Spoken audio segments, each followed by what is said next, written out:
come out of that. That was deep, huh? Right. I have to have my morning English breakfast tea. It might be Independence Day, but I'm still British. For those of you that don't know my background, my mother is a Londoner, and my father, the Hewitts, emigrated here in the 1600s, and our names are registered in the Historical Society of the Daughters and Sons of the American Revolution, so there you have it.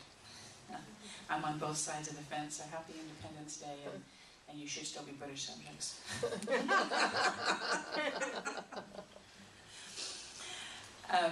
Before I start our discussion today, this is Nancy Kimes, and she's our guest speaker today. She's an author, lecturer, workshop leader. She's going to be talking to us about the art of Feng Shui, and she's also the founder of Kuan Yin Reiki, so we brought Kuan Yin in here to sit beside her in honor of her talk today. And this is Seth Pincus and Brahmananda. They are our guest musicians today. They're part of a wonderful world devotional band called Pranam, and we're hopefully going to have another concert from them this fall. We're getting some dates worked out with their band leader. So please thank them for that beautiful intro music. And Brahmananda here is a newlywed. He just got married a little bit less than a month ago. Doesn't he look like a happy married man?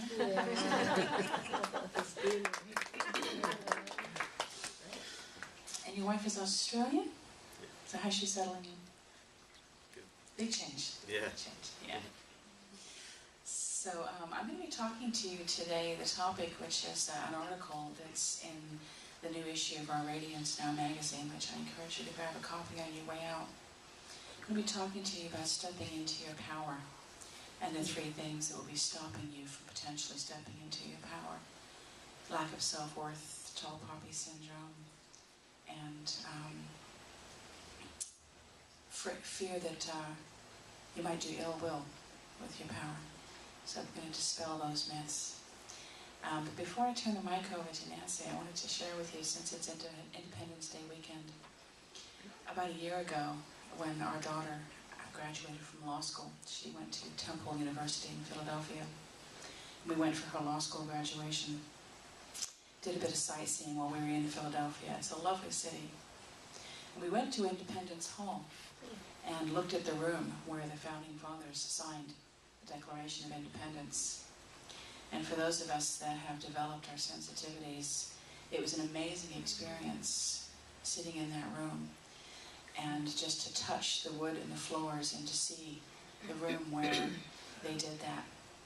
And while I was in that room, I had this overwhelming feeling of how frightened they were when they signed that. You know, all the history books portray them as these courageous men, which, of course, courage is facing your fear. And they were courageous. But in the room, the energy of that room, I could feel the intense emotions that they had when they were signing that document and going through me, the weeks that they spent there creating it. If it hadn't worked, they would have been arrested and hung for high treason, of course. And anybody who would have been associated with it, it was a really risky move.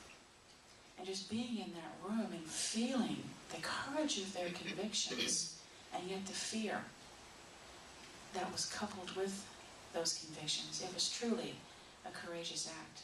So if you're ever in the East Coast and you have an opportunity to go to Philadelphia, I do encourage you to go there, because just going there and feeling all of that history, what it was like to stand in your power and establish independence and face your fears and do it despite the things that potentially really could have been a very devastating outcome had they not been successful. So think about the courage of our Founding Fathers' convictions when they did that, to stand up against a mighty power like the British Empire, that at the time probably was in charge of about a third of the world. To stand up to that power, being these little teeny 13 colonies, was pretty brazen. And this isn't meant to be a lecture on patriotism, really just more on the power of your convictions, and what you can accomplish when something feels so right and so powerful to you. So Nancy has joined us now. You're in San Diego. You're in No, I'm in La Palma. La Palma. Okay. I knew you were far away. North Orange County. North Orange County. Somebody else that came from San Diego. But you joined us today. You were at our Holistic Healing Fair yesterday. We had a wonderful day yesterday. We had a lot of new vendors. I apologize for it being so warm in here. I will be speaking to my property manager about the AC. But Nancy's going to be talking to us about the art of Feng Shui. And I know we're all familiar with Feng Shui, but I think that it's an important topic because the more you go home and look at your home and how it's energized and just your whole body and your workplace and everything about your environment, it really is a very, very important healing modality or skill set to take a look at and can be very supportive in your environment if you get it set up right. So welcome Nancy Kine. Just give her a hand. Thank you. Good morning, everybody. Thank you so much, Reverend Danielle, for inviting me as a guest speaker here today. I'm very happy to be here, and I also want to extend Independence Day, Independence Weekend is really something to honor, and so I want to extend that honor to each one of you.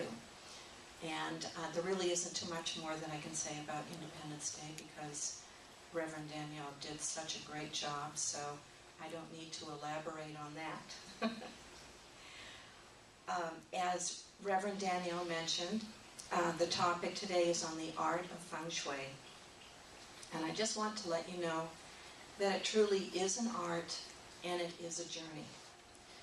Those who have heard of Feng Shui have learned that it is about arranging furniture in your home. And even though that is a big part of it, it also, you can arrange it in your business or in your life generally. And I just wanted to share that the way I use Feng Shui was I created a journey through the aspect of Feng Shui, which is going to be a little bit different than what I'm going to be sharing with you is going to be actually quite a bit different than what you have actually learned about it. What is the purpose of Feng Shui in the beginning? It is to create harmony and balance. And that not only covers your home, your business, but that covers your whole life.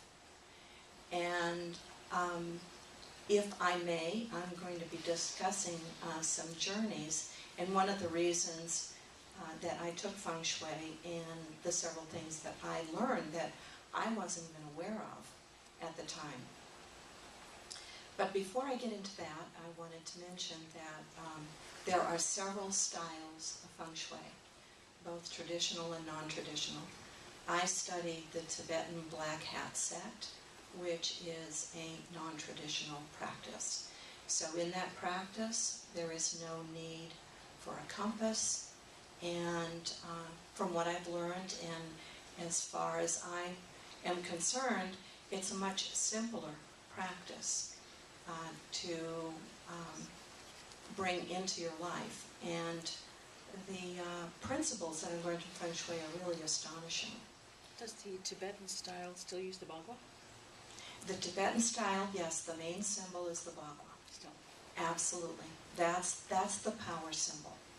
Just like with Reiki, you have your power symbols that you use when you want to activate any particular area in your life that needs help or needs healing, then you can activate the bagua and the area for the purpose of just that. I learned there's 9 different areas that affect you in Feng Shui. And it covers or encompasses your whole life, actually, because it has to do, number 1, with health, which is in the center of everything. It's kind of like the spoke in the wheel. And because, as you know, without your health, you don't really care about anything. You want that good health. So whenever I'm working with the principles of Feng Shui, I always